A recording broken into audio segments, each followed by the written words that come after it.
essa é uma aula complementar em relação àquela norma culta dos pronomes. Por que eu a fiz separado? Primeiro, porque senão ia ficar muito mais longa do que ficou a aula anterior. Segundo, porque há algumas turmas em que eu trabalho interpretação de texto. Então, eu aproveitei para falar disso separadinho e já te dar a oportunidade, né, de ter, já que você também tem aula, alguns de vocês têm aula comigo de interpretação, uma das aulas de interpretação que a gente vai ter, tá? Conforme o tempo for passando, a gente vai postando essas aulas para vocês. Em relação a esse conteúdo, que é categorias de mundo, você vai encontrar naquele livro separado de interpretação, no capítulo 6, na página 108. Também já vou acrescentar que nós vamos falar bastante disso ainda quando a gente chegar naquele momento especial de verbo, tá? Que nós só passamos por verbo até agora. Então, primeiro contato que a gente vai ter com esses caras, porque essas trocas de pessoa aqui, de espaço e de tempo, também vão estar presentes lá na parte verbal, na parte da concordância. E a gente já também dá uma olhadinha nos textos com que a gente vai se deparar, que às vezes esses recursos podem aparecer. O que é isso? É um jogo de objetividade e subjetividade, ou seja, eu quero criar, quero ter estilo no meu texto, ou o autor, né, um autor com muito estilo, então ele vai fazer efeitos de aproximação ou distanciamento com maior ou menor expressividade no texto. E não vá pensar que é só cara da literatura não, tá? Você também faz isso no seu dia a dia, você vai perceber nos exemplos que nós temos aqui. Quanto aos recursos estilísticos, eles vão garantir sempre uma subjetividade ao texto, tá? Então você só vai utilizá-los em produções que permitam distanciamento da fixidez na produção. O que significa isso? Eu posso criar. Eu não preciso apenas cumprir tabela. Eu não preciso apenas cumprir um ritual de escrita. Tá? Então, o artigo de opinião é um exemplo disso, né? Você tem, claro, que cumprir uma estrutura, mas o que você coloca nas palavras pode vir com estilo. Então, talvez você poderia utilizar. E mais alguma coisa, professora? Bom, outros estilos seria melhor você consultar o seu professor de redação, tá? Daí fica melhor para você. Bom, em relação a isso, então, são recursos bem pontuais, não é em todo lugar que você vai poder usar. O importante é você lembrar que na oralidade eles estão mais do que presentes. O primeiro recurso é o objeto pleonástico. Esse cara a gente estudou lá nos tipos de objeto. Se você quiser, volta lá na parte do predicado verbal, você vai ver os tipos de objeto lá, tudo bem? Então, pleonasmo é a repetição, é a ênfase. O que acontece aqui? Eu tenho duas palavras representando esse objeto. Então, os alunos não os vejo pessoalmente desde março. Ou aos alunos não lhes conto novidades desde março. Por que em cima eu usei os, embaixo eu usei lhes? A gente acabou de ver isso na aula de pronomes. Quem vê, vê algo ou alguém. Verbo transitivo direto. Como o, a, os, as, quando substitui algo ou alguém é objeto direto, é o os que eu vou usar aqui. E aos alunos não lhes conto, eu usei o lhe porque quem conta algo, que é novidades a alguém, beleza? Então, o que é isso? Não é uma forma tradicional de escrever, né? Você não vai ficar escrevendo isso, por exemplo, em estruturas como uma dissertação argumentativa, né? Você vai ter que se focar na norma culta apenas, né? Sem criar estilo. E agora, num artigo de opinião, tranquilo, você poderia colocar sem problemas esse tipo de coisa. Professora, na narrativa também? Depende, né? Porque a narrativa tem um relato também que é um pouco mais formal. Então vai depender muito, muito, muito do gênero que você vai entregar ao público a que se destina, a funcionalidade do seu texto, beleza? E ao mesmo tempo, quando a gente fala de objeto pleonástico, pode ver que tem duas palavras fazendo o papel de objeto direto, duas expressões, então há uma quebra sintática, porque o normal seria ter um sujeito, se eu tivesse mais de um sujeito é porque ele seria composto, um verbo, um objeto, a não ser que fossem coisas diferentes, comprei uma casa e uma moto, aí com certeza são dois objetos, mas geralmente aqui, como eu estou me referindo a uma coisa só, teria só um elemento de cada, eu coloquei dois. Então isso fere a construção normal da nossa frase. E o nome da figura que quebra sintaticamente a nossa frase, né, foge ao padrão tradicional, é a chamada anacoluto, tá? Então, Os alunos, eu imaginaria que isso poderia fazer papel de sujeito ou de objeto, e eu coloquei lá na frente uma outra palavra que abandonou esse elemento aí no caminho e um outro elemento entrou no lugar dessa função, tá? Então, além de objeto pleonástico, eu também posso dizer que ocorreu aqui um caso de anacoluto. Uma palavra reforçativa, eu também posso fazer isso. Professora, poderia também ser considerada anacoluto? Alguns gramáticos consideram. Parece-me a mim uma bobeira esse tipo de discussão. Mas como está repetido, pleonasmo é mais frequente. Pode ver que eu não escrevi ali, tá? Porque vai depender de como o gramático vai interpretar o seu uso. Aqui é um reforço. O objetivo é mostrar que você está indignado com a situação. Parece-me a mim. Esse me e esse a mim tem exatamente o mesmo papel. Com relação às particularidades dessas categorias de mundo, a gente falou lá no início que nós íamos citar as trocas de pessoa, as trocas de tempo e as trocas de lugar. Quando a gente faz trocas, a gente está fugindo do padrão culto da língua. E esses recursos são chamados de embreagens. Então, quando o vestibular falar para você de embreagens verbais, embreagens pronominais, embreagens de pessoa, você está fazendo uso de recursos a mais, tá? Alguns pertencem ao nível culto, outros não. Ou seja, alguns são entendidos como próprios de determinado gênero ou tipologia, né? Então eles já foram incorporados como característica daquilo, e alguns não, são só estilo, certo? Você que está criando coisas desse tipo, certo?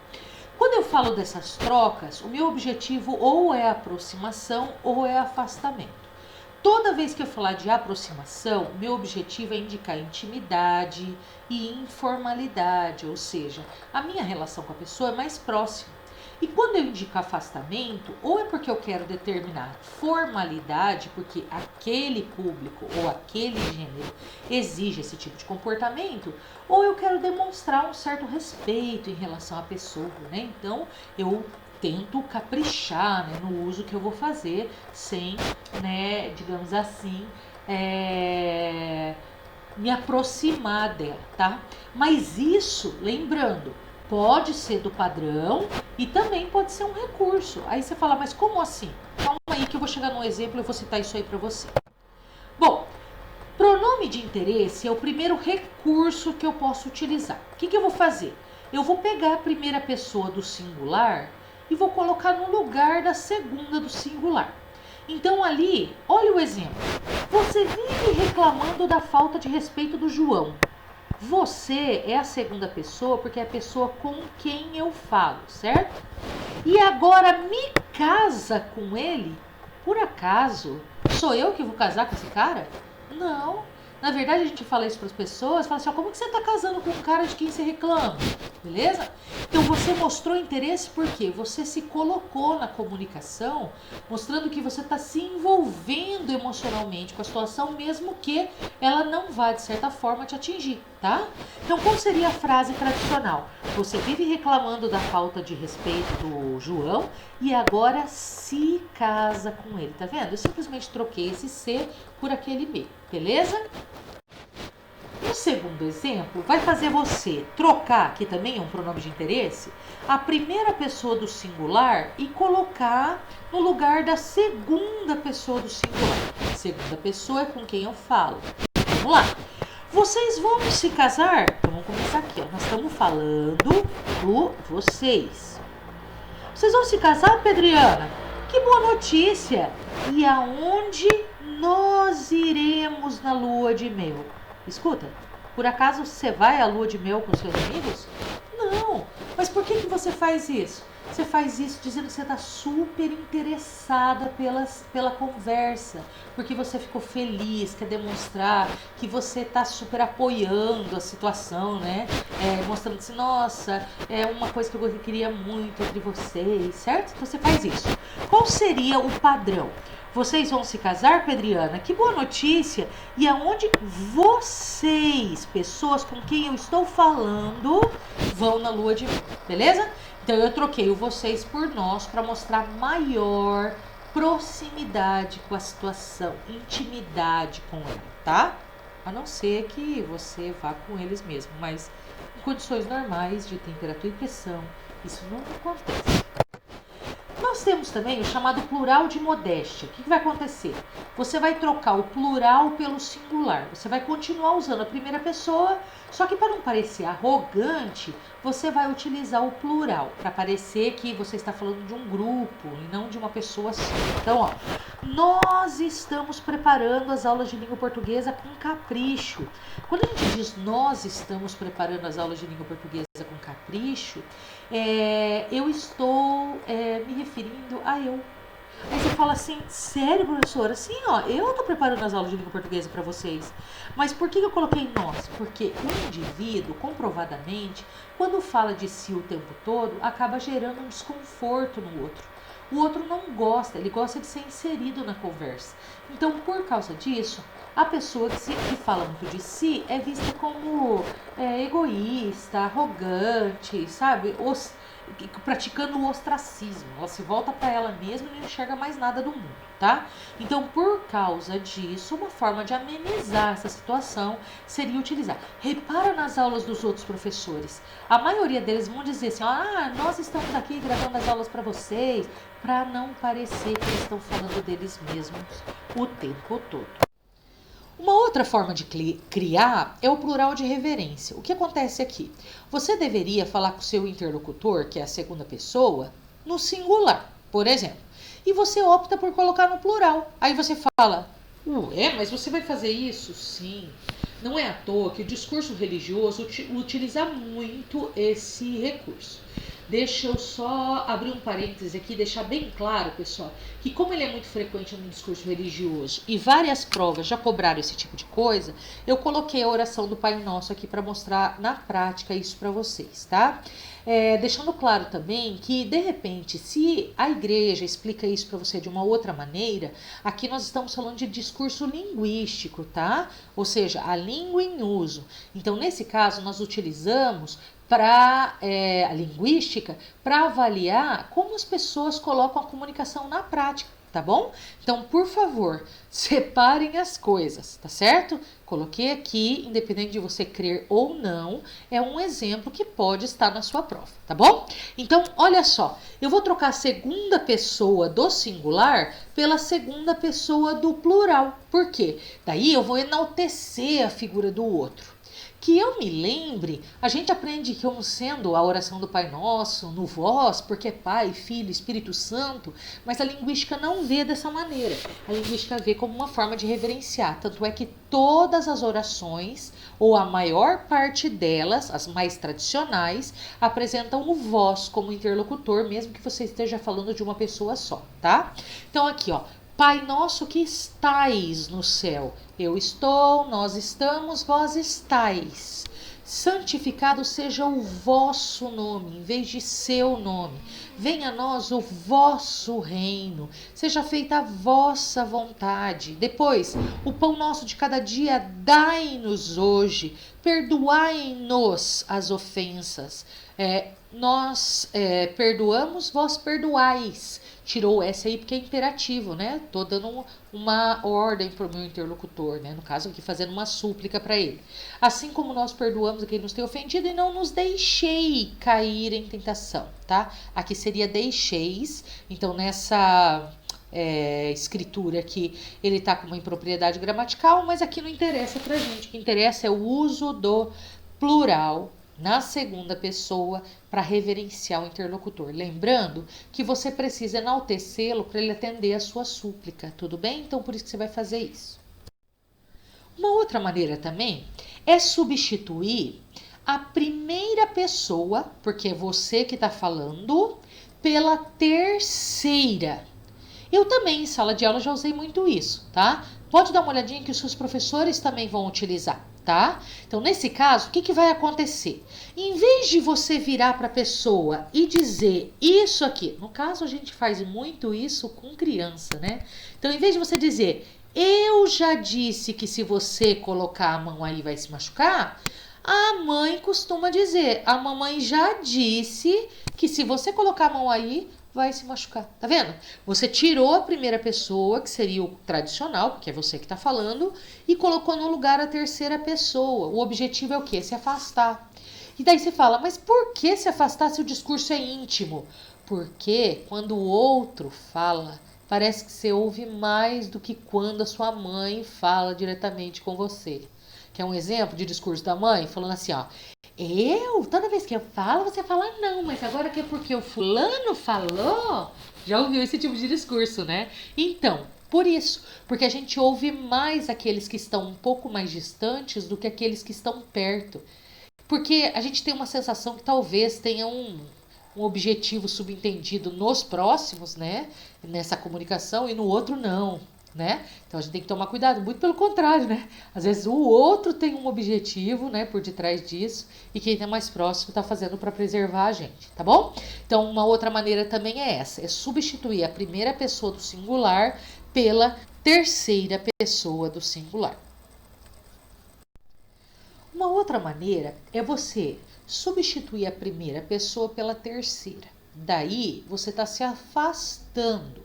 E nesse caso, esse distanciamento ele prevê uma maior formalidade, tá, na situação. Então, esse aqui, por exemplo, é previsto como padrão para a redação oficial. Você vai escrever um requerimento, você vai escrever uma declaração, pode ver, é você que está escrevendo. Mas geralmente você escreve esse texto em terceira pessoa. Você coloca lá, ó, João Pedro dos Santos, portador de RG sob número, inscrito em CPF e tal, solicita o adiamento do julgamento. O normal seria eu, fulano de tal, solicito o adiamento do julgamento. Mas por que eu não faço isso? Porque eu preciso garantir formalidade. E a formalidade é me afastando e não me aproximando. Lembre-se de que quando você quer mostrar para a pessoa que você é formal com ela, você não fica utilizando coisas que deem a sensação de que você quer se aproximar, tá? Então é a mesma coisa que nós temos aqui. Nós vamos usar a terceira pessoa no lugar da primeira pessoa. Uma outra maneira é você também querer mostrar certo respeito para o teu interlocutor. Então, o que você vai fazer? Em vez de usar a segunda pessoa, que é a pessoa com quem eu falo, eu vou fazer uso da terceira pessoa, tá? As duas no singular, mas como maneira de você dizer que você, né, mantém aquela distância necessária, a hierarquia que você quer respeitar. Então, você costuma dizer, o patrão pode confiar em mim. Você está falando com o seu patrão. Você poderia dizer, o senhor pode confiar em mim. Mas você coloca o patrão como se fosse uma terceira pessoa, justamente para você, né, poder se distanciar dele e mostrar, ó, eu entendo que aqui você manda e eu obedeço, tá? Então, talvez você não perceba isso, mas até vocês usam. Tem aluno que chega para mim e fala assim, ó, a professora pode me tirar uma dúvida? A professora pode. Então você poderia dizer você pode ou a senhora pode, cada um se sente à vontade falando de uma maneira, mas não você fala, a professora podia tirar uma dúvida para mim? Você já usa isso. Perceba que isso está internalizado na nossa comunicação, não é algo que surgiu agora. A linguística só fez o quê? Começou a observar os usos e começou a listá-los. Só isso que a gente costuma fazer, tá bom? Nada mais. Uma outra maneira também seria trocar a primeira pessoa pela terceira. Lembra daquele exemplo da mamãe lá atrás? Em vez de eu dizer eu já te disse, eu digo a mamãe já te disse? Às vezes a gente pode fazer isso no plural também. Eu aposto que algum de vocês já ouviu coisa da mãe e do pai assim, ó. Seu pai e sua mãe se matam para lhe dar tudo de melhor na vida e é isso que você dá em troca? Geralmente quando você dá trabalho em alguma coisa, né? Na verdade, ela poderia dizer ele poderia dizer eu e sua mãe, que equivaleria a nós nos matamos para lhe dar. Mas repara o que você fez aqui, ó. Você trocou esse eu e sua mãe, que seria esse nós, e colocou no lugar o que, ó? Seu pai e sua mãe. Se não tivesse o contexto, você acharia até que é uma outra pessoa falando sobre o seu pai e sua mãe, tá vendo? E o seu objetivo é o quê? Se distanciar, garantir uma formalidade no discurso, porque o objetivo é dar uma bronca e fazer com que essa bronca valha, e por causa disso, então, você costuma dizer, né, seu pai e sua mãe, que parece que garante maior respeito, assim, daquela exigência que está sendo feita ali, tá bom? Uma outra maneira de você persuadir o interlocutor é colocá-lo dentro da situação comunicativa que você quer expressar. Dessa forma, é como se você o envolvesse na situação, colocasse-o no seu lugar. Por isso que você persuade mais, ou até manipula, né? Às vezes. Então aí você vira para ele e diz: você quer um suco natural? Não tem. Você quer um sanduíche simples? Não tem. Como pode se chamar lanchonete? Às vezes ele vira para você e fala assim: é verdade, né? Você não tem nada disso, que é o básico. Então veja, o que você está fazendo aí? Você está tirando a primeira pessoa, em vez de você dizer simplesmente eu, você vai utilizar o quê? O você no lugar. Por quê? Porque nesse caso, você consegue colocá-lo na situação para ele parar e pensar: poxa, se eu fosse lá, pedisse um suco, um sanduíche e não tivesse, eu também ia ficar pé, né, da vida. Então, por causa disso, ele tem razão, tá? Então, esse tipo de situação, você às vezes também usa para manipular as pessoas. Às vezes você está muito bravo com uma determinada pessoa em um determinado lugar, e o que você faz? Você chega na orelha da terceira pessoa lá para conversar com ela e você faz isso. Joga na sua situação para ver se ela concorda com você, tá? Uma outra maneira também de você ser persuasivo é quando você vira para alguém e fala assim: ó, sou bem eu que fico reclamando o tempo todo de todo mundo e me fazendo de coitadinho, né? Não é você que faz isso, é a pessoa com quem você está falando. Você deveria dizer, então, no caso, né, em condições normais, é bem você que fica aí se colocando de coitadinho. Mas você não faz isso, você usa a primeira pessoa, ó. Sou bem eu que fico, ó, tá? Então, esse é o objetivo. Esse objetivo também é para persuadir a pessoa, dizendo assim: ah, né? Você tá falando essas coisas como se não fosse você, certo? Então, é uma forma também de você levar o interlocutor à reflexão. Com relação às categorias de mundo, a gente também pode fazer a troca de lugar para provocar um efeito de distanciamento ou de aproximação, independendo da situação comunicativa que você quer, tá? Lembrando que o afastamento, às vezes, tem a intenção de persuadir, de manipular, de não se comprometer com a situação.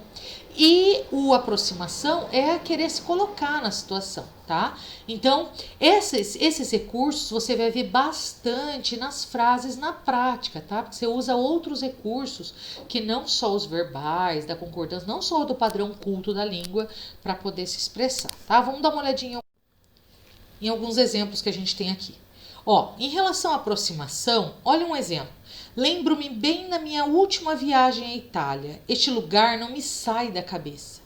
Por acaso, Itália é o lugar onde você está? Não. Se você fez uma viagem à Itália, você voltou de lá. Então, você está num outro lugar. Então, este aqui, ó, você colocou para aproximar-se daquela situação. O normal seria você colocar: lembro-me da minha última viagem à Itália.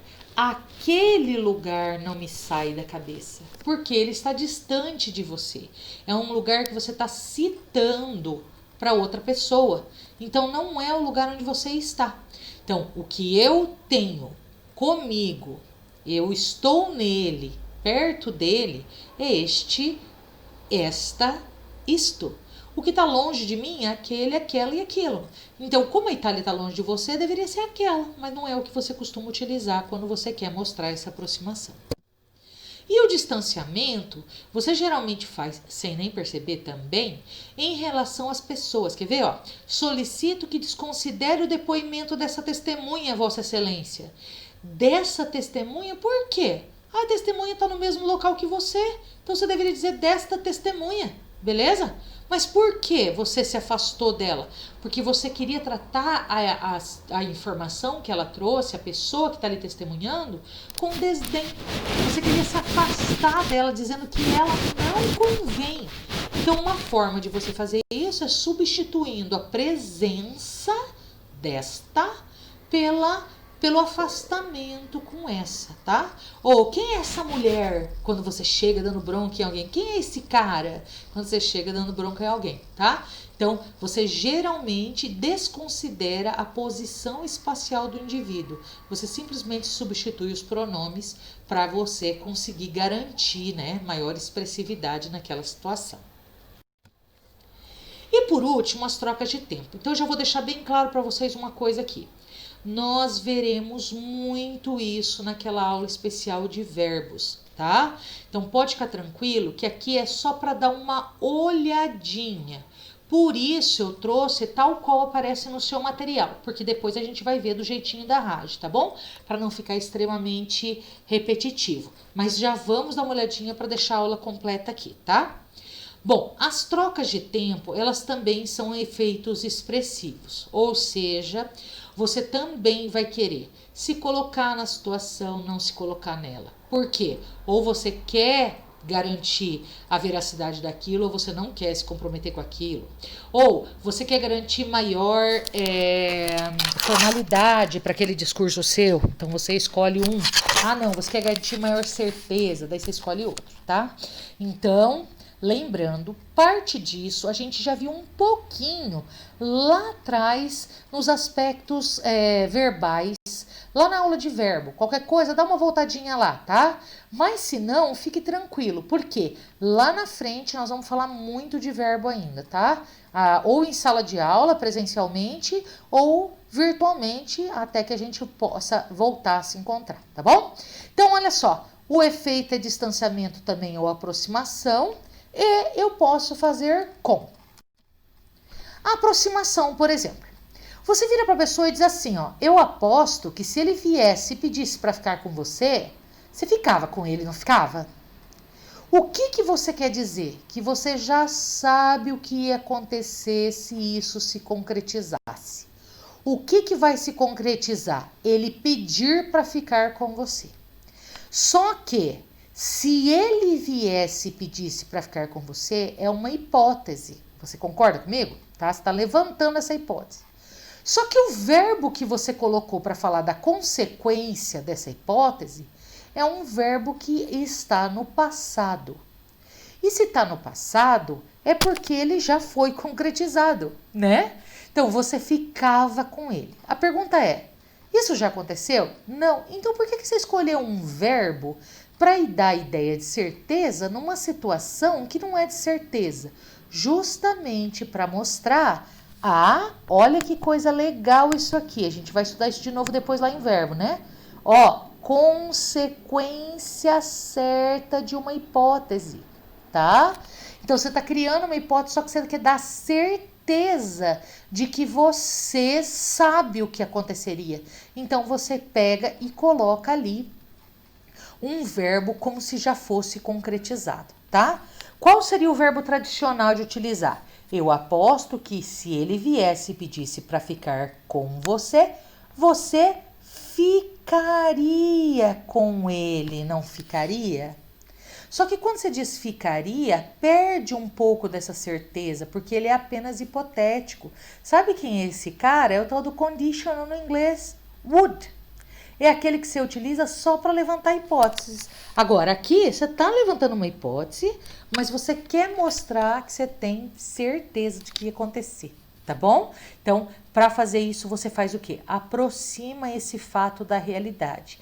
Em vez de usar o futuro do pretérito, ficaria, você usa o pretérito imperfeito, porque pretérito é um fato anterior ao agora, já aconteceu, e imperfeito justamente porque ele não se efetivou. Então, ele caberia aqui tranquilamente.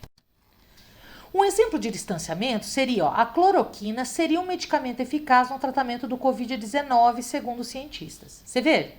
Você está falando que é segundo cientistas, mas você não quer se comprometer com a situação.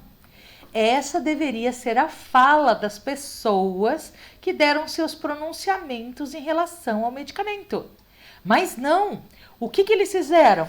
Como exemplo prático, você está vendo isso, Cloroquina é um medicamento eficaz. Quando você diz é, olha a diferença. Você se comprometeu com isso. Daí depois provaram que não tinha nada a ver e todo mundo, né, fez meme, lógico, né, da situação, tá? Então o importante é lembrar que, segundo o policial, a moça teria cometido suicídio. Por quê? Ninguém está se comprometendo com nada, depois a perícia pode provar que não foi nada disso, mas você não vai ter problema quanto a isso, porque se você tivesse dito que ela cometeu, você poderia ter um processo nas suas costas em relação ao que você afirmou, tudo bem? Uma outra maneira é com os marcadores temporais. Lembrando que o tempo pode ser anterior ao agora, pode ser o agora simultâneo ou posterior ao agora. Então a gente geralmente chama isso de passado, esse de presente, esse aqui de futuro. Então existem expressões que vão marcar isso. Então, anteontem achei a luz que me faltava. Anteontem. Então é um dia que marca o momento anterior ao agora. Hoje há muita violência em nosso poder, em nome do poder e de Deus. Nesse caso, nós estamos fazendo o quê? O uso de um advérbio de tempo, que não é o dia de hoje, que seria o dia 26, mas é o momento atual, certo? E na próxima semana, as tropas americanas entrarão no território sírio. Quando eu digo na próxima semana, não é um tempo que eu consigo identificar sem o contexto, lógico. Mas eu sei que é um momento que ainda não veio. É um posterior ao agora, tá? Isso, como eu disse, marca o verbo também, o processo também que você vai apresentar na sequência, tá?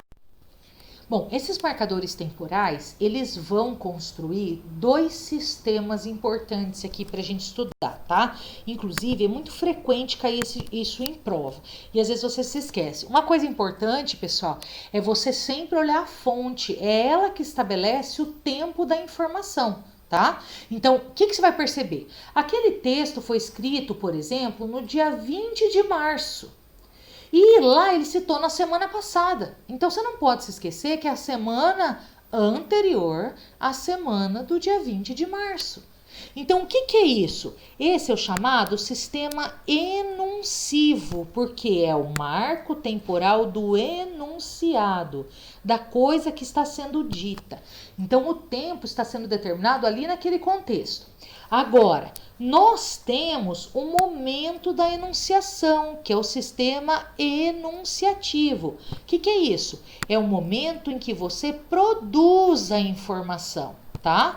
Então, por exemplo, hoje é dia 26 de abril.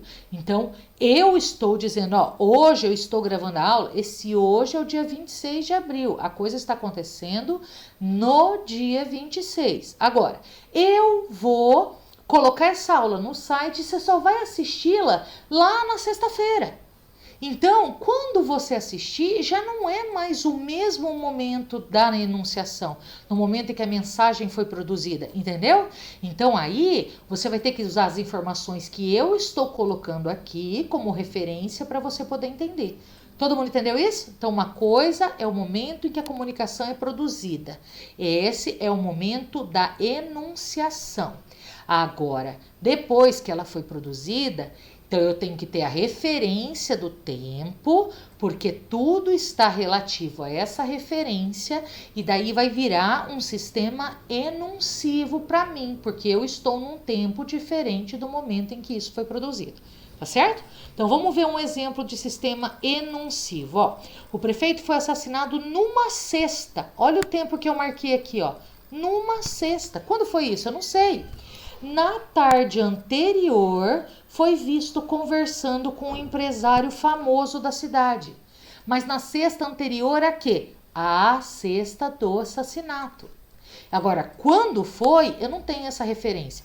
A não ser que eu cite o dia dentro do contexto, tá? Mas lembrando, não é o tempo que você está vivendo. E o sistema enunciativo, na semana passada fui alvo de gozação, motivo não sei. Qual que é a semana passada? A semana que antecede a semana que se inicia hoje, que é domingo, no dia 26/4. Todo mundo entendeu isso? Então, uma coisa é o tempo que eu estou vivendo, outra coisa é o tempo da enunciação, da informação que foi criada.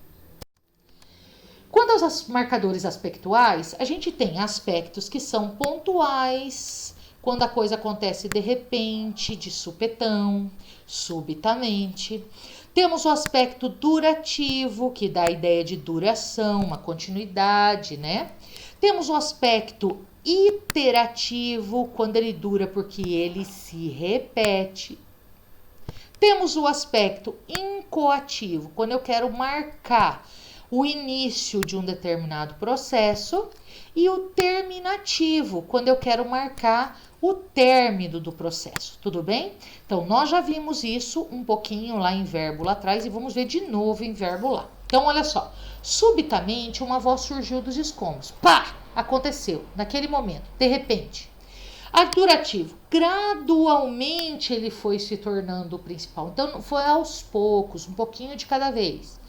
O durativo iterativo, lembrando que iterar é repetir, habitualmente molhava as plantas. E eu posso chamar esse iterativo de habitual também, né? Porque não está dizendo quando ele terminou, certo? Está dizendo que ele fazia repetidamente esse processo. A gente viu também lá atrás a diferença entre iterativo e habitual.